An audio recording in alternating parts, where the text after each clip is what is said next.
Hi friends, today we are going to discuss how to initiate a telemedicine consultation with a doctor. Myself, Dr. Suresh Badadmat, Professor of Psychiatry, Head of Telemedicine Center, Head of Forensic Psychiatry Services, NIMANS, Bangalore. See, can I consult a doctor on telemedicine? Of course, after this telemedicine practice guideline released on 25th of March 2020, the telemedicine consultation is legally valid. So what are the different types of approved telemedicine consultation?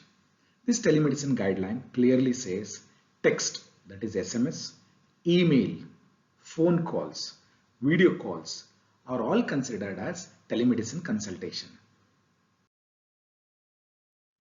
How to find a doctor who can provide telemedicine consultation? So this is a big question. Of course, it is also easy. First, please do approach the doctor whom do you consult whenever you are ill. It may be a family physician or a doctor who is nearby. So how to find the contact number? Search for the old prescription. Invariably, there will be phone numbers mentioned. Please do call him and ask him whether he provides telemedicine consultation. If he provides telemedicine consultation, since he knows you, it is very easy to do telemedicine consultation. If he says that he doesn't provide telemedicine consultation, request him to give a referral where you can find a telemedicine doctor who can provide you services on telemedicine. So if he's able to give, so again the problem is solved. Suppose you don't find either the family physician is helpful or you are not able to find, please do ask your friend doctors or family friends, relatives to know whether there is any doctor who provides telemedicine consultation. If it is done, if it is available, go ahead. If that is also not possible, please do some online search. So in that way, you are able to get the information who is providing telemedicine consultation. So once you are able to find the doctor, you can go ahead with telemedicine consultation. If he is an unknown doctor, so then you have to ask for his registration number. So once you are able to get the registration number, that means you will be able to know that he is a valid doctor so that you can take consultation. So the next question is, what should be hardware and software which should I have to have a telemedicine consultation with the doctor? See, at this point of time, you don't require any huge hardware or software. A simple laptop is fine, or else even a smartphone is enough. The software may be simple. It may be WhatsApp, it may be Facebook, it may be any of the social media can also be used for having a video consultation. However, there are some applications have been used by the doctors to provide consultation. Then when you contact them, the doctor may help you in installing these softwares and you can take a telemedicine consultation. But however, you should need to have an internet connection for video consultation. However, for the audio consultation, you may not require a telephone call is enough. So the next important question is, can I be anonymous? I don't want to come on video consultation, but I want to have a consultation. No, the telemedicine guidelines of India prohibits to being anonymous on both the side. The doctor has to identify himself by telling, I am the doctor so and so, my registration number is this, and I practice in this area, this is my contact details, this is my specialization. He has to introduce himself. At the same time, you need to ask for your ID card, and it is your responsibility to provide a valid photo ID card so that the doctor can identify you. That is very important in telemedicine consultation. By chance, if the doctor is unable to get this ID and he is not ensured about your identity, he may stop telemedicine consultation. So please do provide a right ID or a government approved photo ID. This is very essential. Along this, he may ask even for a age proof ID also. That also may be required. Now, can I demand a doctor to provide only telemedicine consultation? No, this is not possible because it is the prerogative of the doctor to give telemedicine consultation. If the doctor says, no, I would like to see only in-person consultation, it is his professional judgment, it is his discretion to go on only in-person consultation. So at the same time, the patient also has been given this freedom. The patient may say, I would like to go only on in-person consultation or else telemedicine consultation. So the freedom is on both the side, but you cannot force a doctor to go only on telemedicine consultation. So that is very essential. You should understand you cannot force a doctor for telemedicine consultation only. Can a doctor refuse or discontinue telemedicine consultation at any point of time? Yes, of course. Telemedicine Guidelines 2020 clearly says that the doctor at any point, at any stage, can discontinue telemedicine consultation and request you to come on in what we call it as in-person consultation. So that means it is a professional discretion, and same liberty is also been given to the patient that he can say, sir, I would like to come and see you in person. So that is also allowed. At the same time, the doctor cannot force you to come only on telemedicine. It will be considered as a professional misconduct and the doctor may lose his license. So it's the autonomy is on there, both the side, patient also and the doctor side also.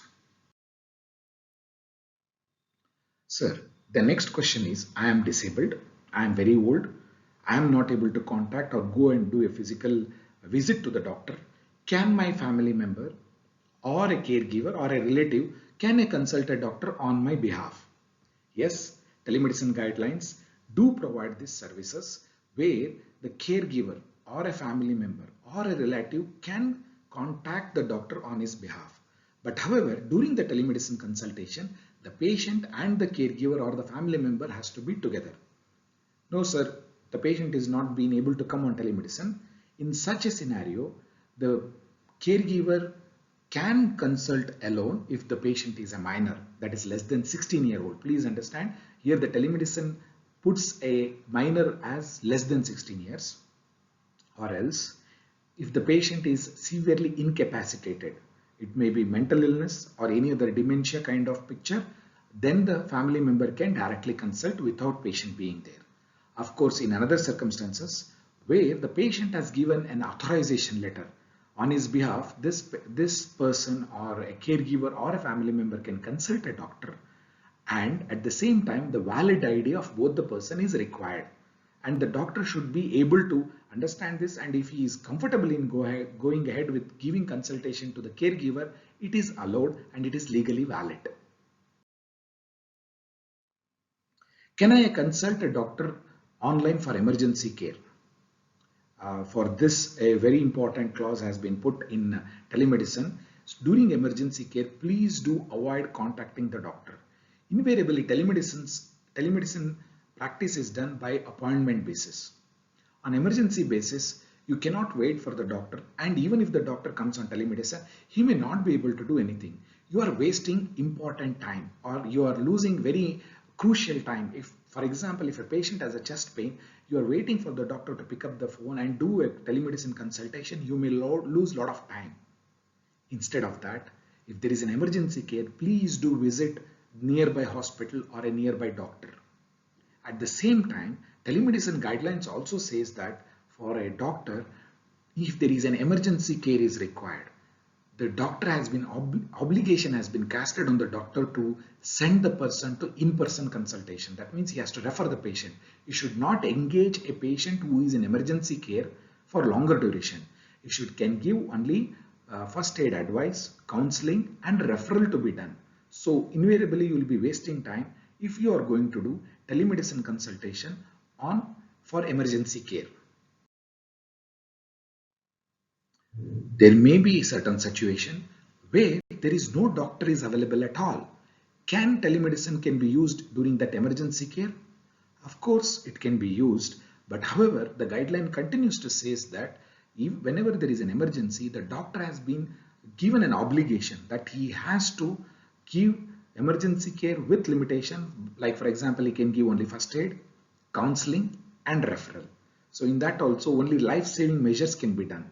So it is not going to be helpful in emergency care, especially considering this guideline, and also the doctor is far away. So in that situation, he is not be able to help. So what should I do before a telemedicine consultation? Before I go to a doctor or before I do a televideo consultation, what should I do? First and the foremost, please do take an appointment with the doctor. either by text or by like sending an email or audio call or a video call. Fill the proforma. Sometimes the doctor will usually send a proforma to fill that. Fill the proforma, upload that proforma along with that photo ID. And if you had taken any previous treatment, previous slips, previous investigation, please do upload that. If there is a payment fees, please do the payment fees. And please do remember, this consultation time is fixed. Invariably, many of these telemedicine consultation, it is only 10 minutes. If you want to have extra time, you have to pay the say another slot you have to take. So please be precise and also write down your symptoms and your concerns so that you can ask the doctor in a within a short period. So this may be the application if the doctor may share with you. You have to fill this proforma before the telemedicine consultation and send it to the doctor either through WhatsApp or by an email, or else whatever methodology is there, you have to fill that and send it to the doctor so that before the telemedicine consultation comes, the doctor has all these proforma filled, so he need not sit and write and waste the time. He can directly engage you by looking at that. So the doctor's time in writing this will be saved. So if possible, please do ask for the doctor to these proforma, and this proforma can be taken from the doctor and fill it so that the time can be used effectively for consultation rather than writing. Can a doctor charge for a free? Of course, this is like in-person consultation. The doctor is legally entitled for fees. And what are those different types of telemedicine consultation the doctor can charge? For email, he can charge. If you have sent around email, or if you have sent some 10-20 prescriptions or many documents you have sent, if the doctor is spending time on it, he can charge for that, because it clearly says telemedicine consultation includes text, audio call. If you make phone calls for 10 minutes, 15 minutes for clarification and everything, there also the doctor can charge. Video teleconsultation, that also can charge. So combination of this, see, it's not the issue of just a phone call doctor cannot charge. It is the opinion, advice, suggestion, and the time taken for his professional advice. For that, the charges will be charged under the telemedicine consultation, and it is legally accepted that text, audio, video, combination of this is chargeable. Are the prescription provided online is valid? Yes, of course. All pharmacies now have been given information that they have to honor online prescription, and then they will provide medication. How will the prescription be transmitted by the doctor to the patient? Of course, the doctor will write the prescription, take a photo of that prescription, can be transmitted, or else e-prescription. There is an application where they will upload that prescription. You can download it. That is also been done. Many a time the doctor can send it to a pharmacy, but you have to give consent. Without that, the doctor cannot send it to any specific pharmacy for issuing medication. So this is the prescription, how it looks, and there the prescription should have a doctor's registration number, address, contact details, and diagnosis, medication written. All those will be available on the prescription. What about the privacy and confidentiality? Whatever I share with the doctor, whatever privacy confidentiality clause which is there in in-person consultation, that is also there in telemedicine. So doctor will not record, audio record or video record all these consultation. So similarly, you also should not record whatever you are going to discuss with the doctor. If you are going to record the doctor's conversation, you have to take the consent of the doctor. At the same time, if the doctor is going to do a video record or audio record of the consultation, he should take a consent from you. It is a bilateral. So this is a very important that both of them should not do record. If they are recording each other, they have to take a consent. What are the laws and ethics applicable for online? Whatever laws which are applicable in person consultation, same law is applicable, along with IT, that is Information Technology Act, is applicable. Also, there is something called as Intermediary Guideline Rules of 2011, that is applicable, and any data privacy or any notification done by the Government of India will be applicable. Of course, along with this telemedicine guidelines is applicable. Can a doctor advise for investigation online? Of course, yes. And it will be honored by the any lab agencies or a pathologist will do the investigation based upon the online request. However, this can be sent by email or any messaging platform or an application for the investigation. So if you have liked this video, please do subscribe for this channel so that you can encourage and get some more videos like this. Thank you very much.